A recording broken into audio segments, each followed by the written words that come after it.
Hello and welcome. We're thrilled to have you join us today. My name is Diana Farmer, the North American Regional Lead at the SBTi, and I'm excited to be here with my colleague, Kim Shopink, who is the European Regional Lead. Today, we're going to guide you through an introduction to the Science-Based Targets Initiative.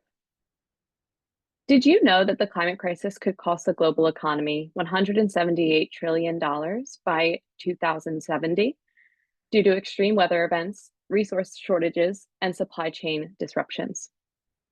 As the UN Secretary General Guterres said, we are at a moment of truth. Tomorrow is too late. Now is the time to mobilize. Now is the time to act. Now is the time to deliver and curb the effects of climate change and ensure a livable future and resilient economy. Whether you're a business leader, a sustainability professional, or simply curious about corporate climate action, there's something here for you. So let's get started. What are the topics that we'll be covering today? We'll be starting with an introduction to the Science-Based Targets Initiative, or SBTi for short, what we do and our progress to date. We will then define science-based targets and outline the benefits of taking corporate climate action through the SBTi. And we will go through the step-by-step process for businesses when setting science-based targets. Now let's set the stage for some context about the SBTi and why it matters. The SBTi was founded about 10 years ago, while the world's governments signed the Paris Agreement to avoid the catastrophic impacts of climate change. The SBTi's founders at that time recognized the need for the private sector to also play a role in combating the climate crisis. The SBTi was formed as a collaboration between CDP, the UN Global Compact, the We Mean Business Coalition, World Resources Institute, and the Worldwide Fund for Nature. The SBTi is now a charity in the UK with a wholly owned subsidiary, SBTi Services Limited, which manages our target validation services.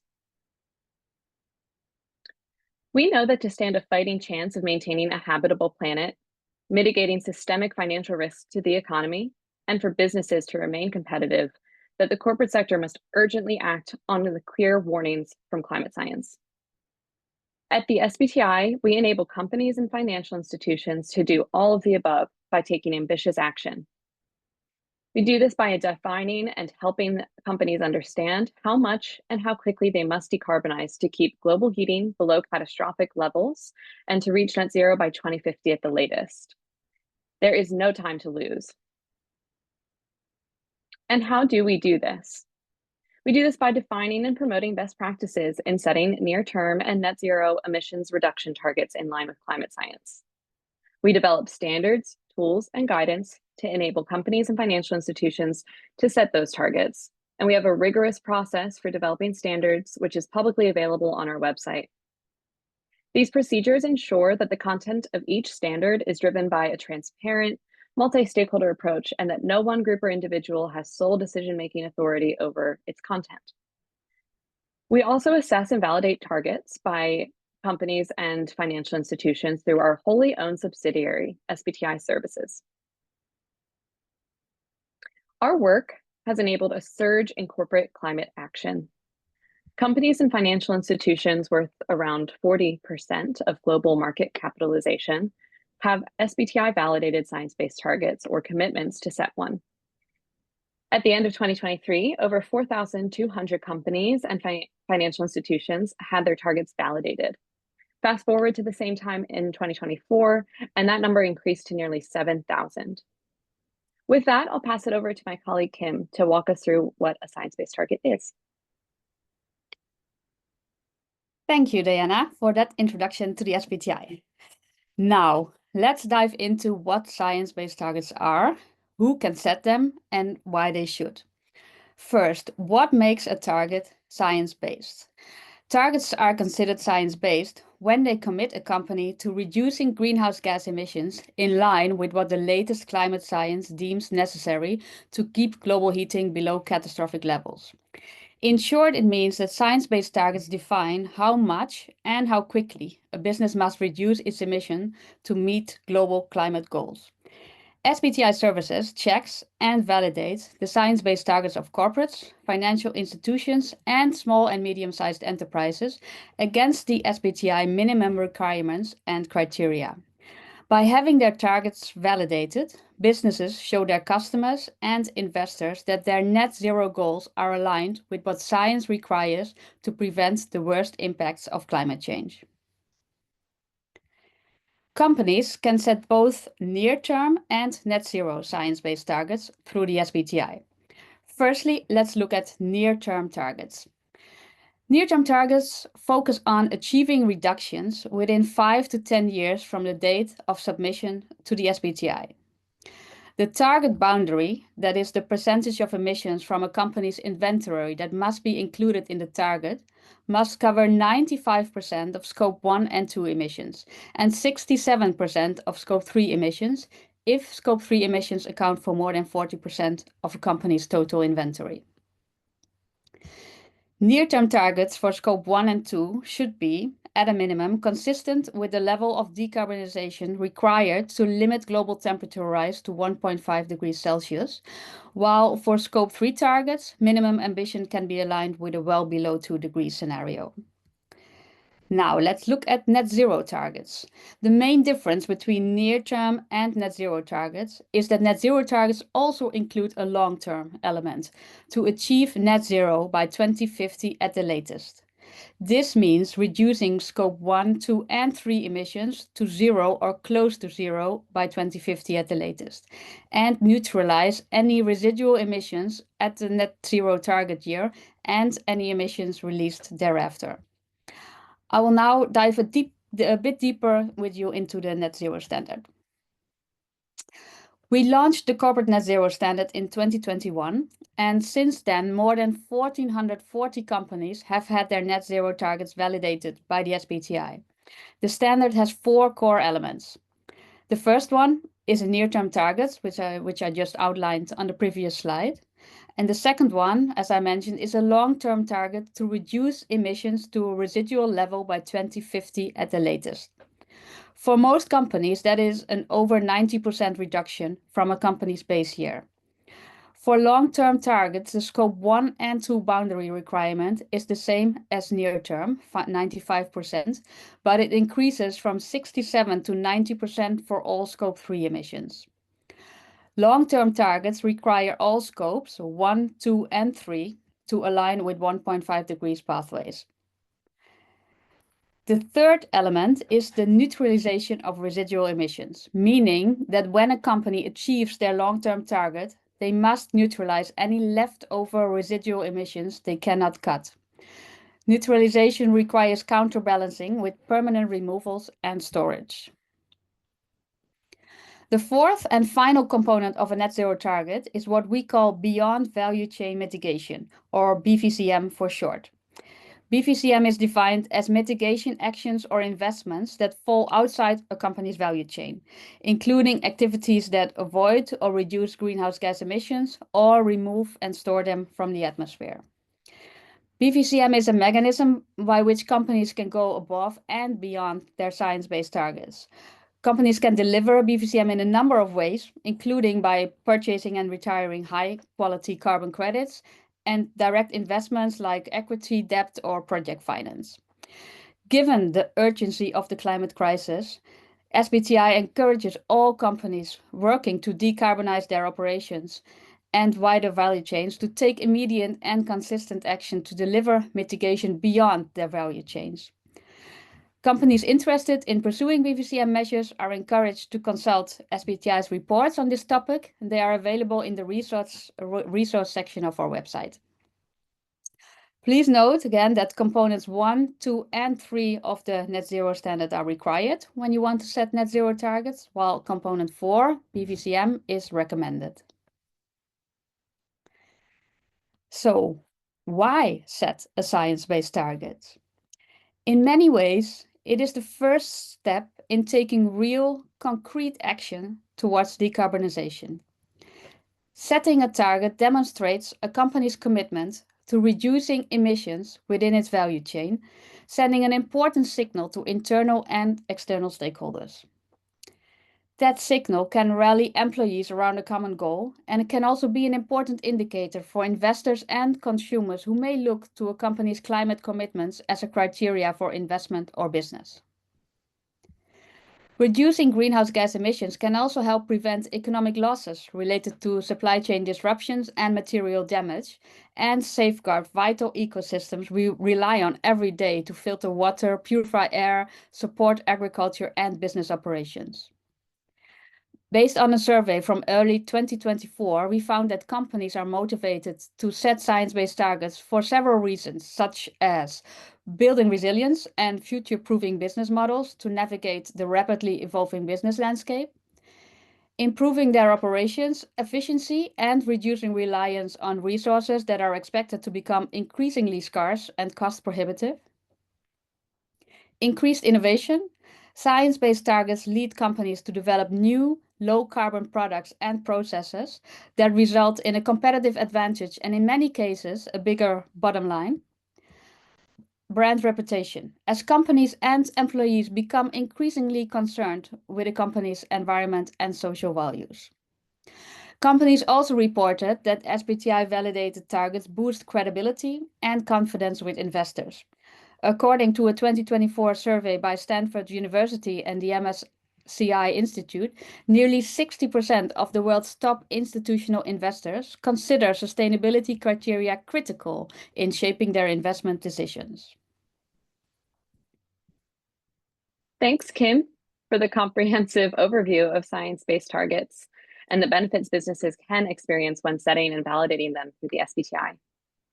This next section will provide an overview of the step-by-step process businesses must follow in setting science-based targets. The SBTi has developed two different routes to set science-based targets, which we're going to explain in the following slides. We have a route for corporates and financial institutions, which we call the standard route. And we offer a separate route for small and medium-sized enterprises, or SMEs.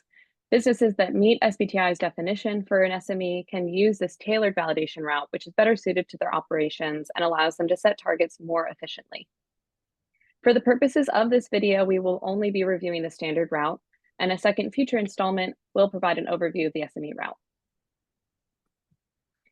In adherence with the standard route, corporates and financial institutions should follow a 6-step process to set science-based targets. First, your organization has to register using the new SBTi Services Validation Portal at sbtiservices.com. This registration step will confirm whether your business is eligible to make a commitment and set targets, and if so, whether it is classified as an SME, a financial institution, or a corporate. Once you've registered, you can opt to make a formal commitment establishing the intention of your business to set a science-based target. This can be done by navigating to the commitment section of the validation portal and clicking Make a Commitment. Your business should then develop its emissions reduction targets following SBTi standards, criteria, and guidance. The company has 24 months to develop and submit targets to SBTi services for validation once you've made a commitment. But you're encouraged to submit them as soon as they're ready and as soon as possible. Once you have defined your company's target, you should prepare your target submission forms and submit them to SBTi services to start the validation process. Target submissions are screened prior to official validation. If your screening is approved, your validation start date will be confirmed. Updates on your target submission and validation process will be sent via email and will be available in the validation portal. After your company's target is validated, it will be published on the SBTi website on our target dashboard. Targets are usually published on a weekly basis, 1 month after their validation. Your target must be made public within 6 months of validation, or we will require a revalidation to ensure that it's in line with the latest science-based criteria. Your company will receive a welcome pack with guidelines on how to communicate about your target. Last but not least, following validation, your business must report its emissions annually and monitor progress made towards achieving your science-based targets. You can refer to Annex D of the Corporate Net Zero Standard for more robust guidance on reporting progress. Let's go into more detail on how to develop your targets. When starting to develop targets, it's critical to understand the relevance of existing target setting methods for your company. There are 2 target setting methods businesses can use when developing and setting Scope 1 and 2 targets. The first one is the absolute contraction approach. This is a method that requires absolute reductions by an amount that is at a minimum consistent with the cross-sector pathway or sector-specific absolute reduction pathways provided by the SBTi. such as those for agriculture, cement, and steel sectors. For example, when aligning with this cross-sector pathway, companies must reduce absolute Scope 1 and 2 emissions by a minimum of 4.2 per year between 2020 and 2030. It's important to note that the SBTi does not require or expect linear progress, but companies should strive for the most ambitious reduction rate by reducing emissions as quickly as possible within their target timeframe. An absolute emissions reduction target is defined in terms of an overall reduction in the amount of greenhouse gases emitted to the atmosphere in the target year relative to the base year. For example, reducing absolute Scope 1 and 2 greenhouse gas emissions 35% by 2025 from a 2018 base year. This method is a simple and straightforward approach to set and track progress towards targets. There's a cross-sector absolute reduction pathway that can be used by most sectors, and sector-specific absolute reduction pathways for agriculture, power, cement, and steel. It's worth noting that for near-term Scope 1 and 2 absolute targets with a base year later than 2020, an adjustment applies. This is known as a base year adjustment. It's automatically applied by the corporate near-term tool. With this adjustment, targets with a base year in 2020 or later must reduce overall emissions by at least the same amount as targets with a base year of 2020 or before. Targets at this ambition level are consistent with limiting warming to 1.5 degrees Celsius. The other method is the sectoral decarbonization approach, or SDA. This method is also known as the sector-specific intensity convergence method, or physical intensity convergence. This is a method for setting physical intensity targets for companies and sectors with well-defined activity and physical intensity data. This approach uses sector-specific carbon budgets and future volume projections to determine the necessary emissions intensity performance. An intensity target is defined by a reduction in emissions relative to a business activity metric, such as production output of the company. For example, the tons of carbon dioxide equivalent per ton of steel produced. Using this approach, all companies operating in a sector aim to converge on the defined physical emissions intensity target by the target year. This is 2050 for most sectors and 2040 for the power and maritime transport sectors. This means for long-term targets, the target year emissions intensity is equal to the sector's emissions intensity in 2040 or 2050.